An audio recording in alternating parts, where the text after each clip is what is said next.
too long. Recording in progress. So I guess we'll get started. We're just going to quickly introduce ourselves. I'm Kate. You guys probably see me around. I'm all over the place. I write dark fantasy with romantic subplots. I have a bunch of fantasy stories that all take place in one world and are intermingled and connected. A lot of them share characters, but they're different stories. So I'm going to be talking mostly about dark fantasy specifically. And Emily. Hi, everybody. Yep, I'm Emily, and probably seen me around in the Vella verse. And I write dark fantasy with heavy romantic plots, so probably even more on the romance plane than fantasy. And yes, I'm going to be talking much more about romance today, while Kate will be tackling more of the fantasy aspect. My stories definitely revolve around the relationships and where the romance between the characters is what typically saves the day, instead of high stakes wars and anything like that. It's definitely about the relationships and the inner psyche and the arcs and the angst and all of that fun stuff. So, hi, you want to say hi? Hatter's gonna say hi. Here we go. Oh. Aw. Yeah. This is my pride and joy. We always need a cameo from a fur baby, right? Makes everything better. He is such a sweetheart. So he's I'm his person, so he'll always be here dropping in. Especially when the girls are gone. And he's like, oh good, kids are gone. Like, I can come out. So we're gonna start off talking about, Emily can go first. We're gonna talk about the difference specifically between regular romance and dark romance, and regular fantasy and dark fantasy, and just go into a couple tropes and reader expectations and that kind of stuff for starters. Yeah, so we'll just give a brief definition here, a little intro. I actually did a fun little dropped a poll in my Vellaverse yesterday, I believe, or last night, or sometime today. I don't know. But it was kind of talking about what is your favorite subgenre of fantasy. And so we got high fantasy, which would be like Bride of the Corpse King, where it's completely set in a whole different world. So think like Lord of the Rings, that's high fantasy. We've got portal fantasy, which is the Cruel Prince, where you've got a portal verse and everything. You've got dark fantasy, where it can be romantic, it cannot be. Most of the time it is, let's just face it. Opal Rain's Duskwalker series, that's an example of dark fantasy. Let's see, dystopian fantasy, that's my Bride of Lucifer, which is also urban fantasy. It's a little mix of dystopian and urban fantasy. Your turn, Kate, because I'm blinking. Yeah, so I think the main thing you want to take away from the discussion of those is that it's a very broad category. There's lots and lots of subgenres that can all be in the same dark fantasy, dark romance, dark romantic fantasy ambiance. And the main key point is that there has to be some elements of horror, kind of. There has to be something frightening about it, and there has to be something like a major, you're trying to save the world, or you're trying to save society. There has to be a huge overarching dark presence that's looming over the story itself that your characters are trying to conquer. So those are the main key points that have to be basically included for it to really fall into the dark fantasy category, as opposed to something like regular fantasy, where lots of things can happen, but there's no big meaningful dark force looming over the whole thing. Game of Thrones, that is very much dark fantasy. So we can add dark themes. Give us the dark themes. Give us the monsters, the dragons. Give us the skeletons and all of the dark Targaryen shirt. All of those fun dark vibes. So that's just a little intro. and everything into the realm of dark fantasy. And like we said, you can have tons of different subgenres, tons of different tropes, and just so many different characters that you get to present. And so that's probably one reason that Kate and I love to write in these kinds of realms, is it's challenging and it's fun, and there's just so much that you can do with it. So Yeah. And I mean, there's some definite tropes. Specifically, I'm gonna stick with the fantasy end of this because my romance is really more of a subplot. I don't consider myself a romance writer. I consider myself a fantasy writer. But you know, there's some tropes that are very popular, and I mean, nobody wants to write to market like exactly what other people want to read. But if you'll see a lot of enemies to lovers, you'll see a lot of fated mates, you'll see a lot of that kind of high tension, high stakes relationships and high tension, high stakes world building that all come together. And this is an important thing no matter what genre you're writing in, is that you want to take a look at popular books in that genre and see what tropes do well. Like, I don't think you can ever go wrong with enemies to lovers in a dark fantasy or dark romance book. Like, there's so many readers really are, if they're reading a dark genre, they're looking for that kind of tension between the characters. So when you start planning your book, the first thing you want to do is take a look at what the popular tropes are and how you can work them into it. Anything to add to that? Oh, just hallelujah. People said amen. Yes, I love enemies to lovers. Obviously, that's one of my main themes that I write into my books is the enemies to lovers trope. It's never easy. I love to unpack all of that tension and all of the angst and all the back and forth. It's just, yeah, it's my bread and butter. Yeah, I love the fact that one of the things that the reason that I write so much spice and romance into my books is because I love the fantasy genre, but I don't enjoy reading it so much because I cannot seem to find enough spiciness in and focus on the relationships in fantasy. So there's a few fantasy authors that I love that do it amazingly. Amelia Hutchins, she's one of them. She's one of my diehards that I'll always go back to. But overall, I love to read dark romance. I love Pam Godwin. I love, I'm just totally blanking because she's my all-time favorite. I always go back to her again and again. But Chantal Tessier, I love The Ritual. I love, I love all of that, all those worlds and all the tension and all the dark vibes. But I don't find it enough in fantasy. So I started writing all of those dark romance elements and brought them into dark fantasy universes. So I write what I want to read. And that mentions, Emily mentioned a good point, which is tone. Tone is like a very important element to be aware of what you're doing with when you're writing dark romance. You really need to make sure that your imagery and your settings, everything needs to have that kind of intense feeling that there's catastrophe is looming around every corner. There's terrifying things could appear at any moment. So you really want to focus on your tone. There's a ton of, the best way to learn tone is just by reading dark fantasy in general.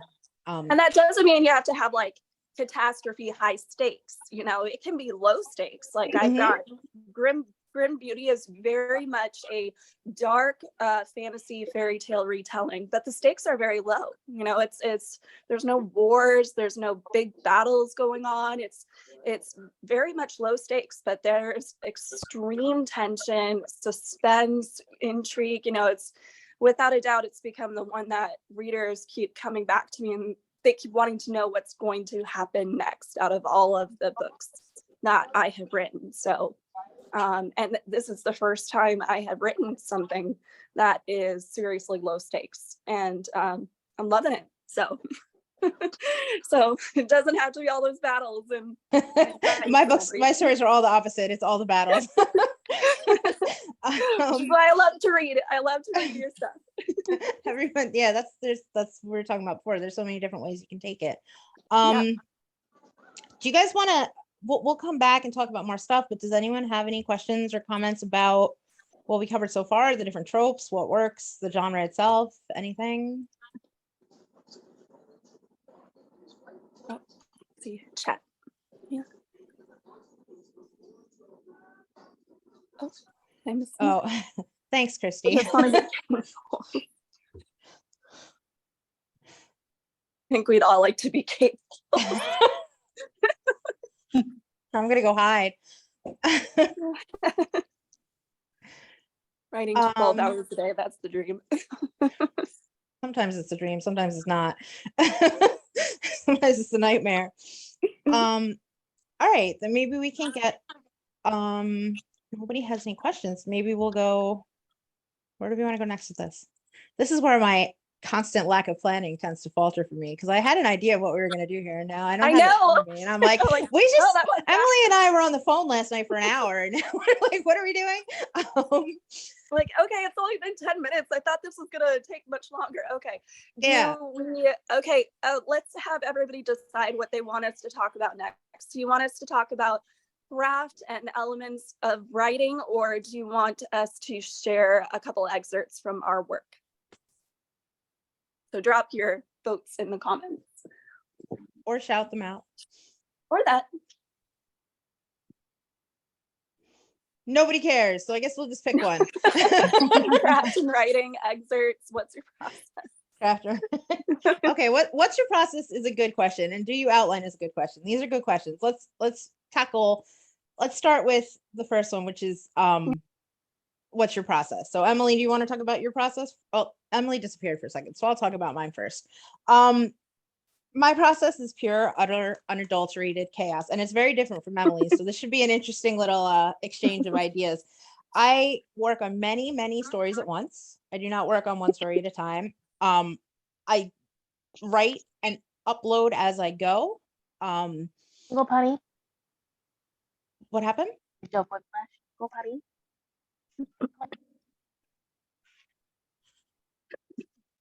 Okay.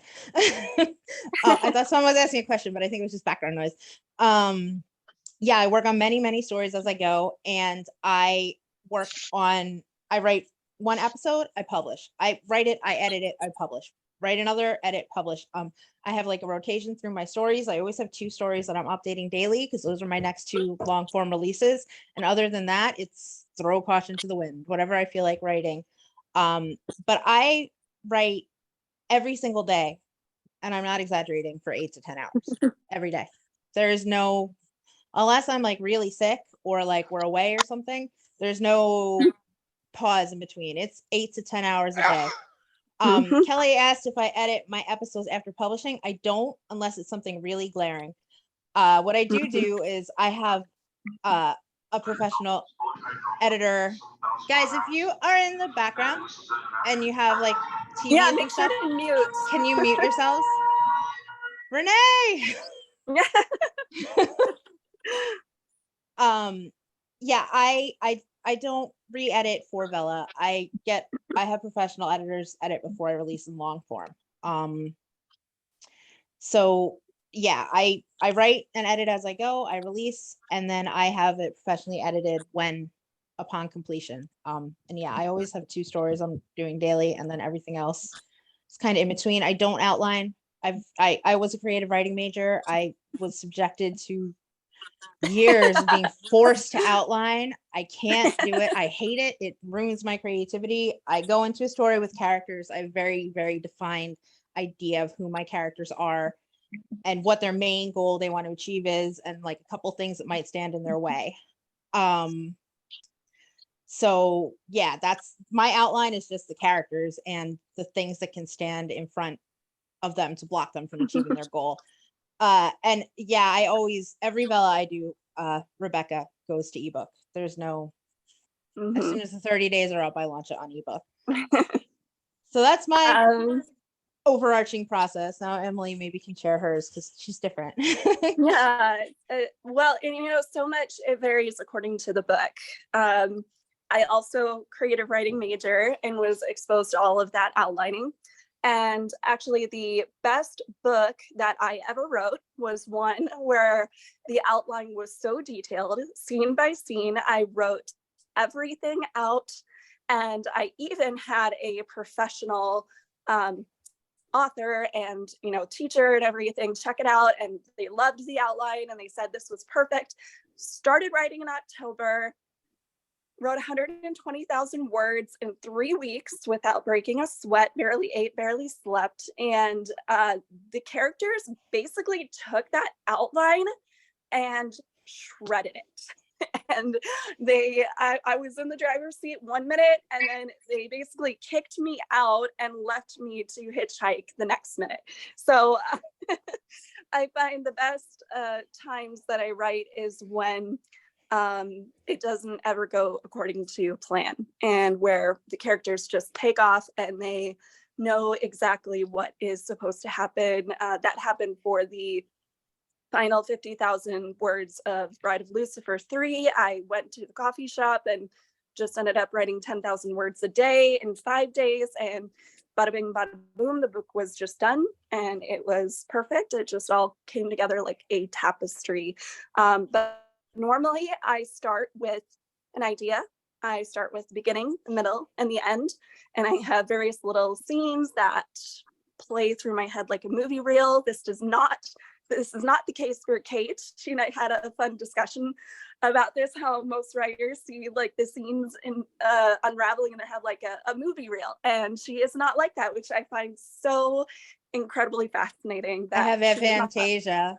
Aphantasia, so I do not see anything. That's why I overcompensate with imagery.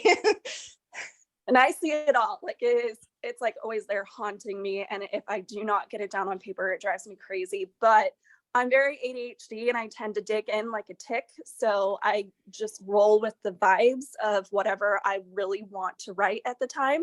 So I'm very bad at starting a new project. And if I'm really sucked into it, I really can't tear myself away. I did it the other night because a friend of mine was having a really bad day and she really wanted more of the surrender. So I wrote a chapter of that and I forced myself to sit down and write that, even though I was really into grim. I'm really into grim beauty right now, but I did it and it turned out amazing. And I like wrote gold. I say gold is a good day of writing. And so yeah, it's even when something is really speaking to you, sometimes it's still good to switch and to work on other things that you need to work on, and you just might surprise yourself. So yeah. Trish, don't feel like you need to outline, just go with the flow, whatever works best for you. Sometimes those outlines work, sometimes they don't. Yeah, that's to say, some people really, really swear by their outlines, and I do not hold that against them. If you can outline, it probably makes everything easier,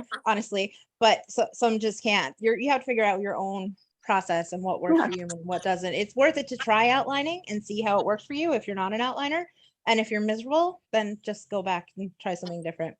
I just want to, Kel asked a really good question, which is, or Kelly, I don't know how to say it. I'm terrible at turning words into spoken things.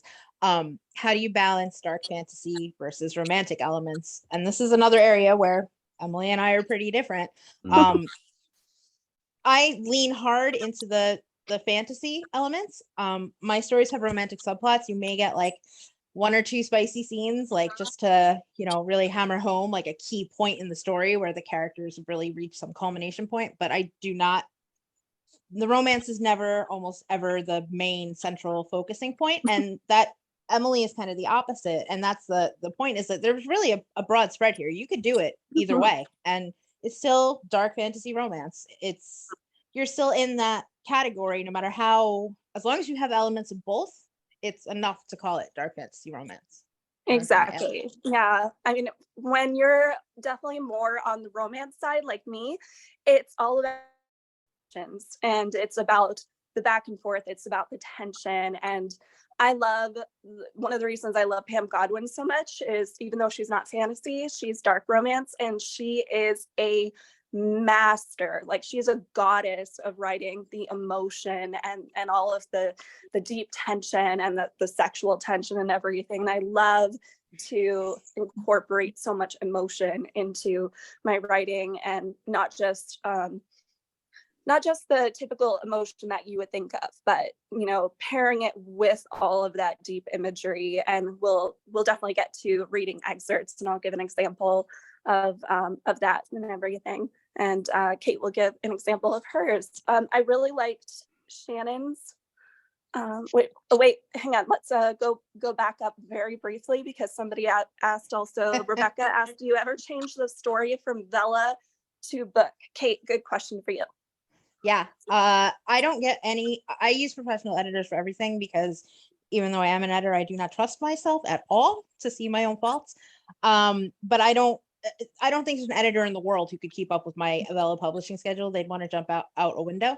So I do not have my editing done until I am done on Vella and I'm, moving on to long form, at which point I get a developmental edit and a line edit done. And between my Vella, completing it on Vella after getting my development, it depends on the story. Some of them I have changed like radically, like whole subplots have disappeared because I realized that they weren't doing anything, like in Faye and Fangs, which is Poppy's book. The first story will release next in July. And that one I really changed a lot because it was a group project, and I had little characters who, when you read it in context of everyone's books within Moonlight Mercy, like it made sense. But for like a long form release, it was just chaos. So it depends on the story. Some of them I change minimally and some of them I change radically. But I don't re-update them on Vella. I make the changes for the long form. Pretty much the same. So, but Natalie asked, how do you balance work and life, and how do you like maintain a life and everything outside your books? I go to happy hour with my husband once in a while. So occasionally we go to like a concert. I am very comfortable being at home by myself, like constantly. Like if left to my own devices, if my very extroverted husband did not drag me out of my home, I would probably just stay home and write all the time and never ever see any people. So my balance is my husband dragging me out of the house because I am totally fine with just being here and writing. So that's I need a person to help me balance it, because I can't on my own. I will just become that crazy alligator swamp hag with an alligator farm who never leaves. This is definitely a different one for me because I am actually the extrovert in the pair. So I love talking to people. I love connecting with people. I love networking. And that's how I end up building like a whole little audience for myself that's just very close knit. And they become seriously like a sisterhood. So they're like my family. They're my family. They're my life. So, that's my outside life. And I love the fact that it is tied to my books and everything. That I've got this little community where we're all going back and forth and supporting one another and loving on each other. And we're also talking about my books every now and then. So it's great. And I don't really have much of a life outside of my little universe, because I grew up in a toxic religious cult, and we basically left all of that behind. We kicked everybody that was toxic out of our lives. And so we completely cut ourselves off from those toxic communities and built our own. And so I tell people, don't ever let anybody say that people on the internet aren't your real friends, because those are the people who have been showing up for me day in and day out. And I love the Vella community as well. They've become like our little family of authors, and we're all supporting one another and we're all there for one another. And so I love the Vella community because it is there's a lot of toxic author communities out there, but I found that the Kindle Vella community is not like that. And that's one of the reasons that I love being part of all of you amazing authors that are actually joining it. Kate and I today. No matter how much I complain about certain people who annoy me, it's a very good community. I think we should tackle Shannon's question next, because it's a pretty, I think that's a pretty relevant question to like the evolution of the genre. I have a little bit more knowledge on this one. Yeah, and that's what I was going to say. I think Emily probably, because I don't feel like this has happened as much with dark fantasy as it has with dark romance. So I'm going to let Emily take this one away. I feel like the evolution of this has been going on for years, and it's so interesting to see the process. So I feel like honestly, we started I mean, of course, you always have your classics. You have the Anne Rices, you have the Stephen Kings of the world. Those are all always be our forerunners, our classics, and everything. But let's face it, Twilight did a lot, didn't it? So Twilight was kind of a bringing vampires, bringing what was dark out there into the world. It at least opened up the floodgates. And so after Twilight, then we had 50 Shades of Grey. Eesh, gosh. So 50 Shades, as much of a catastrophe as that book is, and as controversial as it is, one cannot deny that it took the world of dark romance and brought it out of those boring Harlequin paperback taboo sections of the bookstore where, you know, we used to sneak over there as kids and everything and pretending like hoping our parents weren't watching us. So, but it brought it out into the light for people to explore more. And so all of a sudden you had this big demand for dark romance. But as always, you have this evolution where things continually get darker and darker and darker. And so what we're seeing now is the demand for more taboo. So we have monster romance that's going on where we have the themes of bestiality and everything, and being able to explore. And personally, I have no triggers. I can pretty much read and write anything. I love to focus on relationships and arcs, and I unashamedly write assholes. So I love writing the assholes. I love writing the badass women who can handle them. I like the fact that the assholes have greater potential for a huge arc, you know, where they go from just being just the bullies to burn the world for her and everything. So I love doing that kind of thing. But I have read straight up non-con. I have read all levels of dub-con, and I am seeing a lot of taboo elements that are coming out there, like demand for even biological and incest and all that kind of stuff. There's some boundaries that I will not cross, honestly, because I'm just not comfortable writing them, but I can pretty much read anything as long as the author is clearly defining the triggers and stating this is for adults. You have any of that kind of stuff in the world of YA, if they're considering it for minors, if it's being marketed to minors at all, hard pass. And I'm like, no, I won't do that. So so that's just my biggest trigger. Oh well, and homophobia and racism, of course, because that should be everybody's triggers.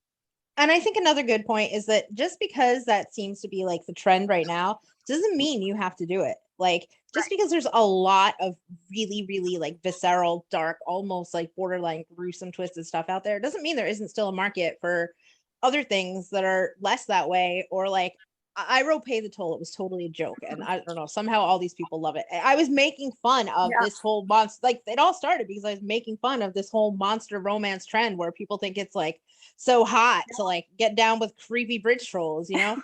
So like, you don't have to necessarily play exactly to every single thing you're seeing. Put your own twist on it and do it in a way that you're comfortable with and makes you feel confident that it's a book that you believe is something people will want to read.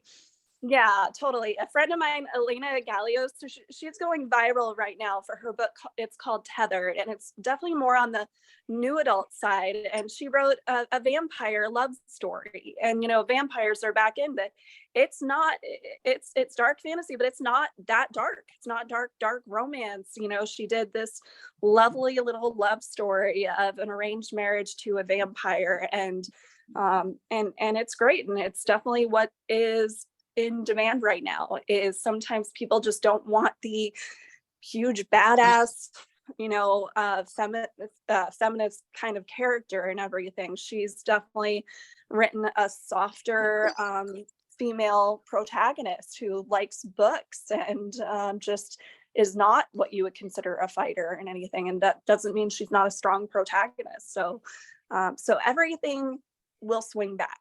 You know, whatever you're seeing now, there's always going to be a market for everything. You just have to find your audience, and you just write what you really want to write, and the audience will be there for you. The audience will come to read it. Yeah, if you try to keep track of everything that's trendy right now, you'll never have a book that's on trend, because by the time you finish your book, the market will have moved on to the next trend. So, don't write to market, but don't write to what this week's trend is. And when we say write to market and everything, we're not saying that you have to write a complete copycat of what is popular out there. It's just saying that, okay, if you write cozy romance, if you write contemporary rom-com, for example, do not all of a sudden throw in monsters and aliens. Yeah. You want to have a happily ever after. That's this goes back to what we talked about at the beginning, which is you need to know like what tropes and what reader expectations are for your genre. That's really what writing to market is. It's understanding what people are looking for in that genre. Somebody else asked a question. Oh, Rose. She wants to know the difference between new adult and young adult, which is a good question, because new adult is a pretty new genre that really only cropped up within the past couple of years. There's like two different Emily's gonna I'm sure she'll pounce on this one. There's two different like lines of thoughts about young adult and new adult. The original line of thought that came from traditional publishers was that in order for anything to be young adult, the character basically was a teenager, like up to 18 years old. And it didn't matter really what the content was. If you had a teenage young adult protagonist, your story was considered YA. Period. End of discussion. But then some things happen, like A Court of Thorns and Roses and some other very popular books that marketed themselves as young adult books because of the age of the protagonist, which had very adult themes that weren't necessarily appropriate for people. This is where I got my little trigger moment coming in. Yeah, weren't really appropriate for people of that content marketed to minors. Right. Yes. So this is kind of where the new adult genre sprang from. It's people who wanted those younger protagonists, not necessarily teenagers. Maybe there was no real market for like 20s to 30s previously, but they wanted something with young protagonists that was still oriented towards like an adult reader, but had the same general idea and vibe as a young adult book. So that's kind of where new adult sprang from. So the difference is really mostly your themes. Yeah. Now the controversy over this is that the traditional market completely did away with the concept of new adult. They got rid of every sign Lori, can you in mute? the official bookstores. It doesn't exist anymore in the world of traditional publishing. But because traditional publishing decided to do away with it, the indie world took over, and they adopted the new adult genre, or new adult audience for themselves. So you had breakthroughs that went viral, like From Blood and Ash is another example of a new adult indie book that did really well on the indie side. Guild by Raven Kennedy, that is another example of new adult. Actually, that probably is more on the adult side, never mind. But yeah, Court of Thorns and Roses was moved from young adult to adult, but it was initially early days. It won the Amazon Children's Choice Awards, and then there was a big controversy and boycott because it should not have ever been placed in the young adult audience of the bookstore. But unfortunately now the damage is kind of done and everything, so nothing you can really do about that, unfortunately, which is why I'm like kind of big into universal rating system, because we have it for every single other entertainment industry out there except for books. We have it for movies. We have tags on video games and everything with mature content, and the only realm that we do not have this for is books. So I love the indie world, though. I love the indie world for this because they're so big into putting their trigger warnings on their Amazon sales landing page, and they say, go check out my website if you want to know about the triggers. So I love indie authors. I will always support indie authors for this reason. So I also saw people about talking about how it's hard to find readers. We're not going to go into exactly how to find readers here because that is a whole thing. We are not here We to could do. do a whole other lecture, just a whole other. Unless you panel want to just be on here that. till midnight, we're not going to do that. But I will say that a key point, this goes back to your tropes and your marketing again. If you're writing dark fantasy or dark romance, you want to make sure your graphics, I'm sure you guys have seen my graphics. I have a very, very specific style. It is a brand. You see a graphic and you can probably say, oh, that's one of Kate's books, because it's what it is. And you need to really need to brand yourself. And if you brand yourself, people start recognizing you. And when people start recognizing you, then people are quicker they're like, oh, that's that girl's book. I like that last one I read. And then they grab the next one and the next one. So, I mean, if your genre is dark fantasy or dark romance, make sure that your marketing matches with that. Make sure your graphics match with that. Make sure that whatever samples you're including as teasers match with that. If you do videos, make sure your videos have that vibe. This is just a very, very quick, not true marketing talk, but just if you're going to do dark fantasy, double down, make sure that people understand that that's what you're writing. And then you're going to find the dark fantasy people because they're going to recognize those hallmarks that say, oh, this is a dark fantasy book. I want to read this. That's that. Yeah, and Kate's the one that's who introduced me to Midjourney, and so she got. Oh no, don't talk about that in here. So she got me on there, and that's why my graphics are anywhere near as decent as hers. So we're not going to talk about AI art or anything in this chat. We're going to move right along to the next topic. I don't care where you get your graphics from. That's your prerogative, whatever you believe. But yeah, make sure that they represent your work in a way that, you know, shows readers what they're getting, because that's how you get readers, is to show them what they're getting and make them be like, ooh, this looks awesome. I want to do it.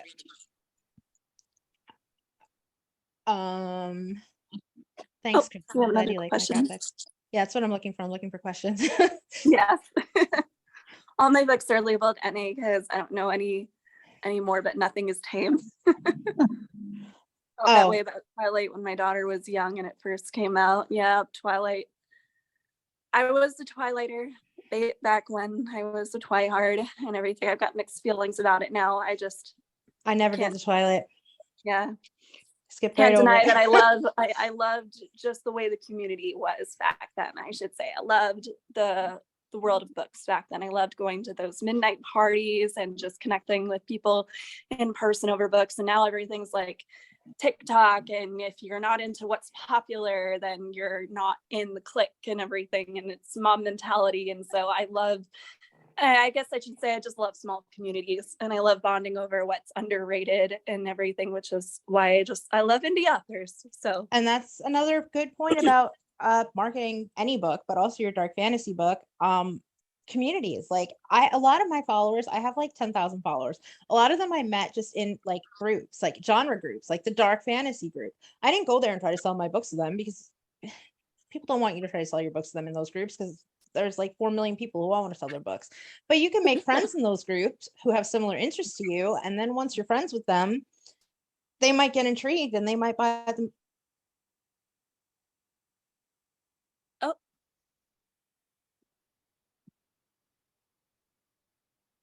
is anybody a book that you really else enjoy. having issues? Genres.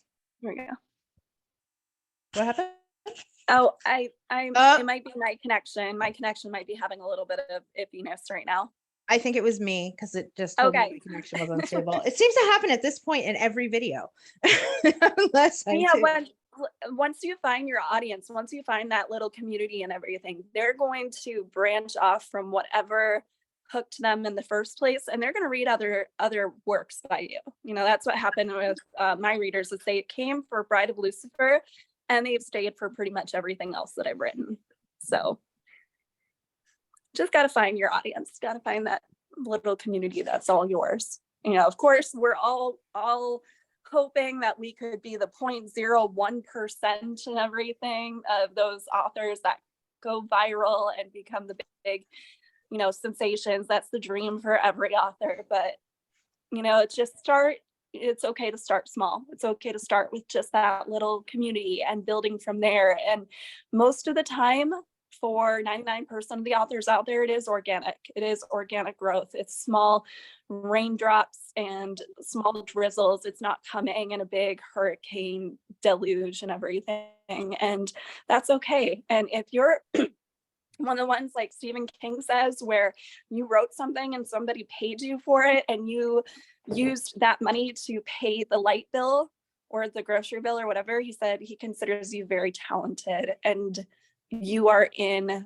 the top 10% of those authors that are actually doing decently and able to pay their bills and everything with what they make from writing. So that is, that's a huge success right there. The statistics of people who actually finish a book are ridiculous. Like a very, very small percentage of people actually finish a book. So if you like complete a Vella, you just put yourself in like the upper echelon, like the top 1% of writers because you finished something, you know? Exactly. All right. You know what? It's okay, Christy. It's okay. You don't visibility and everything. You know, you do what works for you. My friend Elena, she's going viral for her book right now, and she is even more introverted than Kate. Yes, Kate, there's somebody more introverted than you. I didn't know that. It's amazing to learn. So, you don't have to be on TikTok. You don't have to be, you know, putting your face out there. You know, you just do what works for you.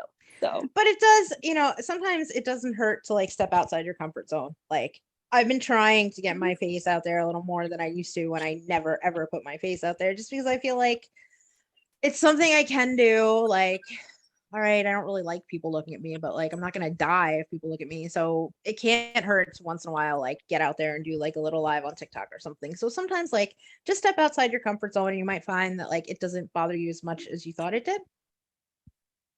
Yeah. I'm going back up just to see if there's any questions that we missed here. So yeah, and if you guys have questions, please keep putting them in the chat because we have 20 minutes left, and I don't want to think of stuff to say. And we can still do excerpts and everything too. So, but I think we can probably do at least another 5 minutes on Q&A if we want to. Yep.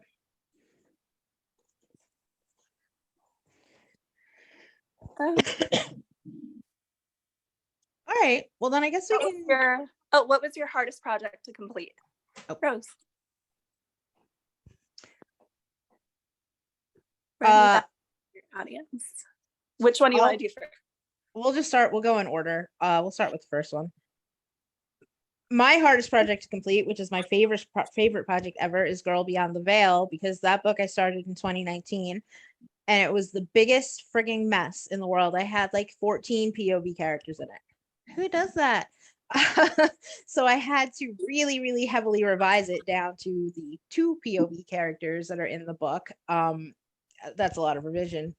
And it took me about 4 years to fix it, the mess that I made of it. But in the end, it is my favorite book I think I've ever written, except maybe the sequel that I'm working on now. So sometimes the difficulty and the struggling and the trying to figure out where you're going with it, even if you're like, I can't believe I have to rewrite this for the 5th time, because that's how many times I rewrote that book, is all worth it in the end. The struggle sometimes makes it better. It does. The growing pains, the labor pains of giving birth to a book feels all that more satisfying when you finish it.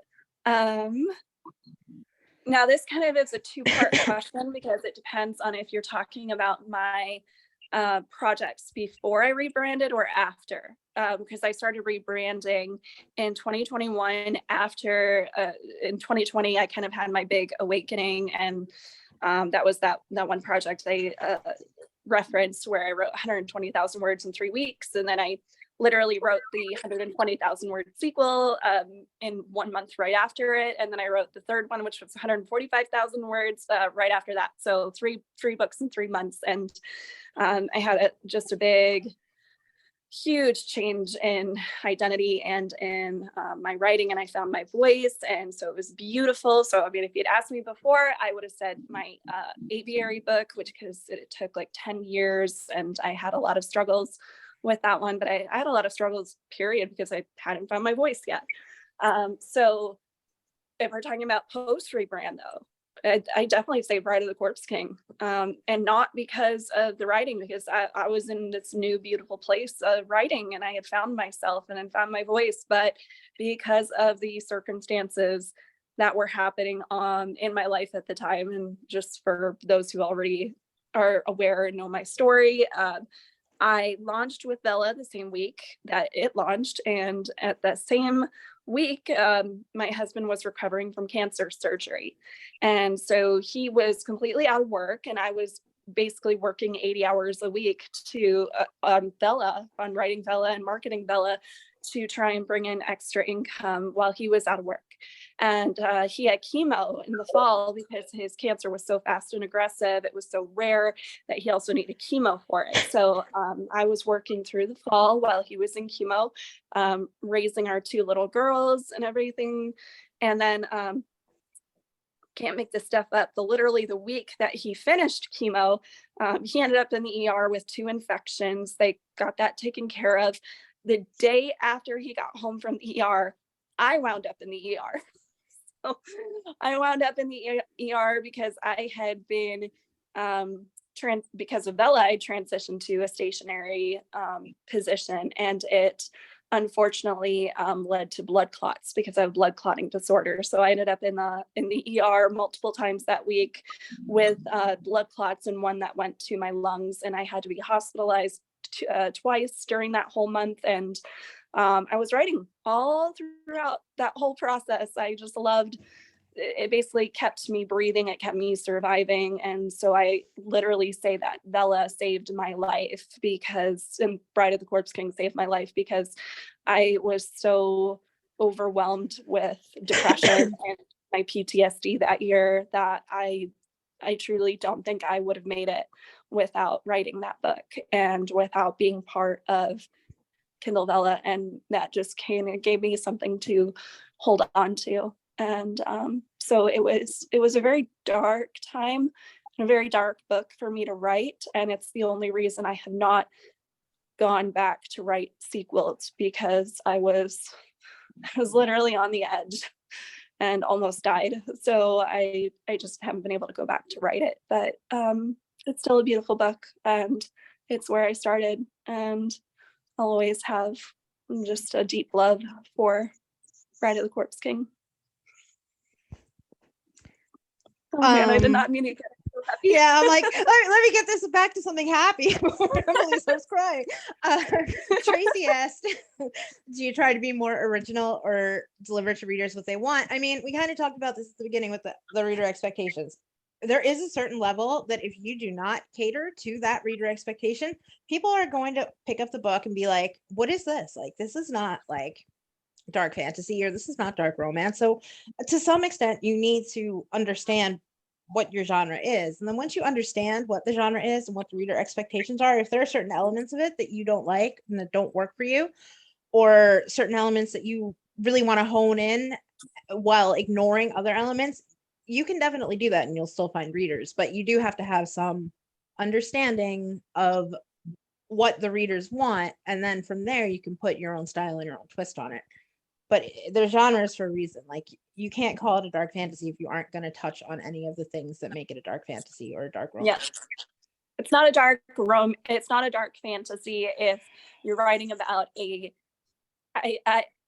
figure skater and her fun journey, about figure skating and falling in love with her partner, Yeah, even if her partner who's a hockey player. Yeah, and even if her partner is like a fairy hockey player, it's probably still not dark fantasy, because where's the darkness, So you need to make sure you have the tone, and you need to make sure you have like at least some elements and tropes that coincide with that genre.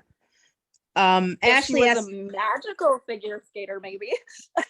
Yeah, if there was like an overarching like evil coming to conquer the figure skating world, like you have to have something like dark about it for it to be dark. Ashley asked, we talked about this in the beginning, but in case anyone missed it, we'll talk on again. What is the definition of dark fantasy? Does it always have to have triggers? We had a long discussion about this. You can watch the video if you missed it, but basically dark fantasy this is being recorded, so feel free to go back. Yeah, you can catch up. But dark fantasy needs to have some dark or horror elements, and it does not always have to have triggers. Many of them do. But how far you go with those triggers, there's earlier a long discussion about that. So you can catch the replay and see all that chatter. We use pen names.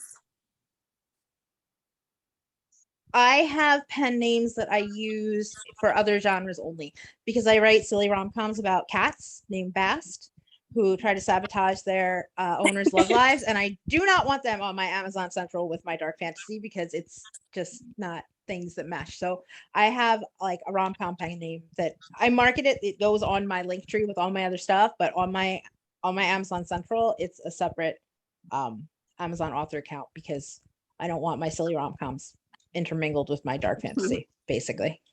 Makes total sense. I'm just thanks to Christy for always keeping my link tree uploaded. I'll call her out. Yeah, and I'm just Emily Shore. I don't have any other pen names. It's just Emily Shore. Emily is my real name. Shore is not my real last name, but it is an officially legalized pseudonym thanks to my husband. So yeah, so I'm able to actually sign paychecks and everything as Emily Shore, which is nice. Oh, I should say I'm going to just say a little credit to my husband here, and he's the reason I'm able to balance work and life so well. My husband is extremely supportive, and he's amazing, and he is the one that has the goals to be a stay-at-home dad and to be a stay-at-home husband. That's his dream. He wants to stop working 9 to 5. So he's like the one always championing me and telling everybody, go buy her books, because I want to quit my job. And I definitely want to be the main breadwinner, and I want to have the career, and I love my job, and he hates his job. So, and he's amazing for basically taking any time during the week to clean the house and watch the kids so that way I can write, and I just couldn't do this without him, honestly. He also does my website and a whole bunch of behind the scenes stuff so I can focus on writing. My husband works like all the time, so I never see him, so he can't bother me while I'm writing. So, opposite situations. I'm like, aren't you working overtime this week? Because like you're really cramping my style here. We love each other dearly, but we're also both very happy being alone, so it works out well. And we don't have any kids. We only have a dog. So yeah, we got 2 kids, so they're the only reason for the stress in our house. So we were thinking maybe we'd each read you guys like a short sample. Like I was gonna read the beginning of Tales of the Fae, the Shadow Sister, because I think that's a really, really good example of setting the scene in a dark way. I cannot read to save my life because I am not good at speaking, in case you haven't noticed yet. I'm gonna say 400 times, but we're gonna give it a shot. I'm just gonna do like the first 500 words of the prologue. And then Emily's going to read hers. And then if anyone has any questions about like what we did at different points in it, just either shout them out or type them out. So this is from Tales of the Fae, Book 1, The Shadow Sister. And it's the prologue is called Bloodborne. Shadow Empress Alizé writhed on the cold marble, parted thighs slick with viscera, onyx skin gone ashen with the strain.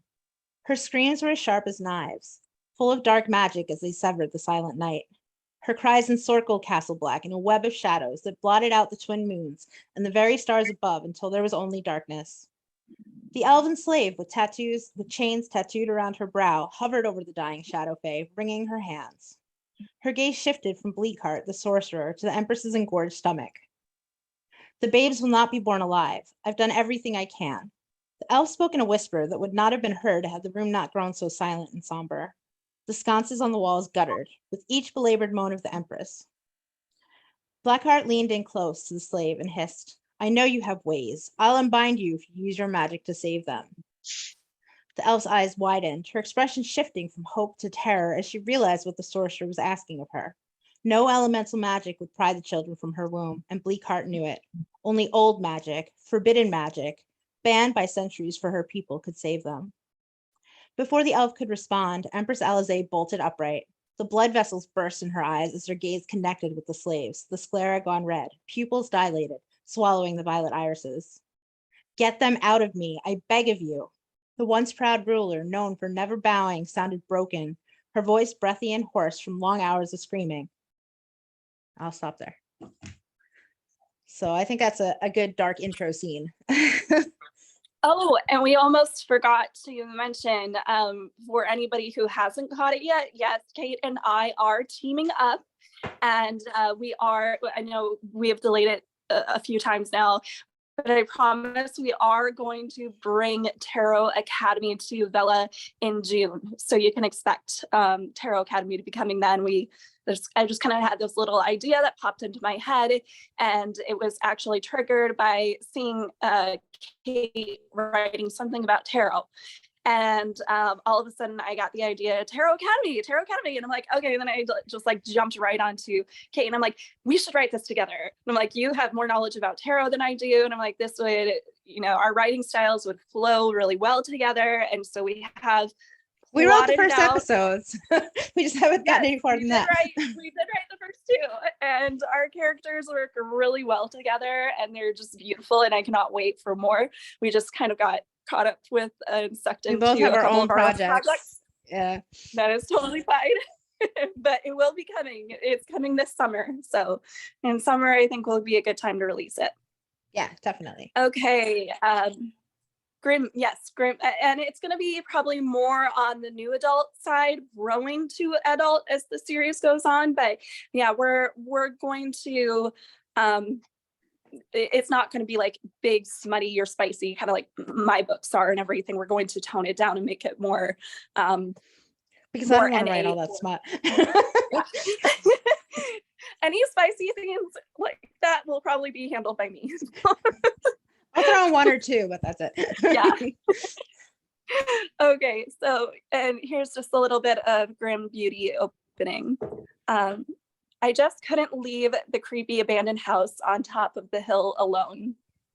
My panting breaths escaped like little ghost children as I squeezed my figure through the narrow hollow in the wall bordering my town, a wall as high as a cathedral tower.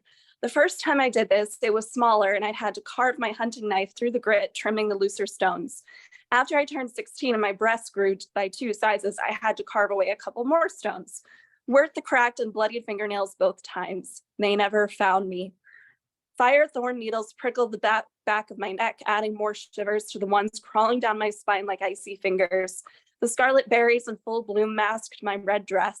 I kept the hood up to conceal any trace of cinnamon brown hair my brothers might notice through any threadbare gaps in the helpful shrubbery.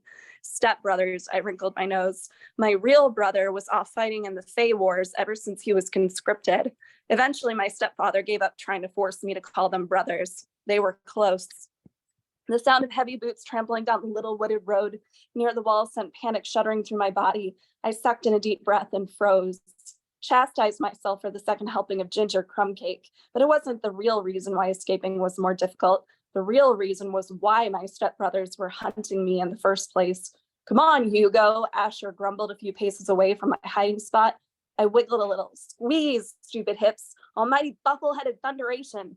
Tobias's words bled into my thoughts. Ladies of breeding should not say such uncouth words as fuck or asshole or douche nozzle. So at age 12, I did a little research and got creative. My stepfather never scolded me again. Love it. So you guys can see they're different in a lot of ways, but they also both have that like visceral, raw, like descriptive, like underpinning of darkness and something threatening looming behind them. And yours are definitely high stakes. I can hear it immediately in the first 500 words, and mine are more low stakes where she's trying to just escape her jerk-headed stepbrothers. Yeah, while other people were reading Twilight, I was reading Game of Thrones, so I lean into that.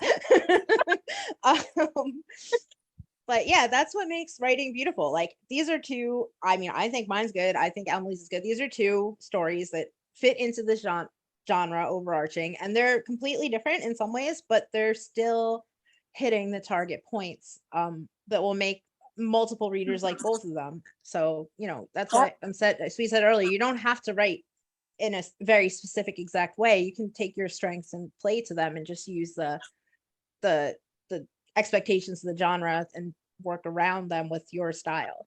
Mm-hmm.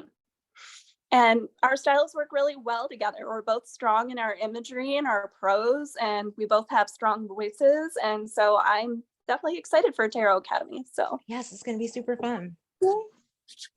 and for anybody who wants to know just a little sum up and everything, Tarot Academy is featuring fraternal twins who were separated at birth. And they both represent the elements of the moon and the sun. And I am writing the sun character of Valentina. And Kate is writing the moon representation of Vittoria. Sorry, not Victoria, Vittoria.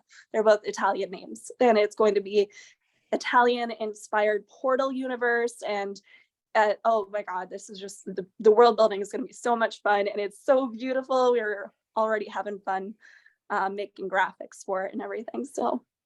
So Debbie asked in the comments, she was trying to figure out what makes the second one, which would be yours, dark. And I think we kind of picked disparate things to show you that the level of darkness can be different. Emily's is dark in that you can tell that there's this girl is like worried about something, like, you know, she's in a tense situation right here. As opposed to mine, where like the freaky abandoned house on top of the hill and everything. Yeah, exactly. She's in a creepy abandoned house on top of the hill. And this is the difference between a dark fantasy or dark romance that has a really huge stakes thing, like this is the daughter of the Empress and the Empress just died while she was born, and something where you just have a dark, creepy house and a creepy romance that's going to happen in that house. They're both dark. They're just dark in different ways. Yeah, mine is definitely more paranormal dark fantasy. So I've got the paranormal thing going. You've got the Fae Wars. It's referenced on the first page. So, you know, there's going to be Fae are going to be involved. And it's definitely more haunted house, murder mystery, a little bit of that thrown in. A lot of Victorian elements and themes for this one. I've done a lot of research into Victorian culture and fashion and all that kind of fun stuff. So I even researched old-fashioned swear words. So that was fun. Kate and I like to research. Yeah, I'm a research rabbit holer.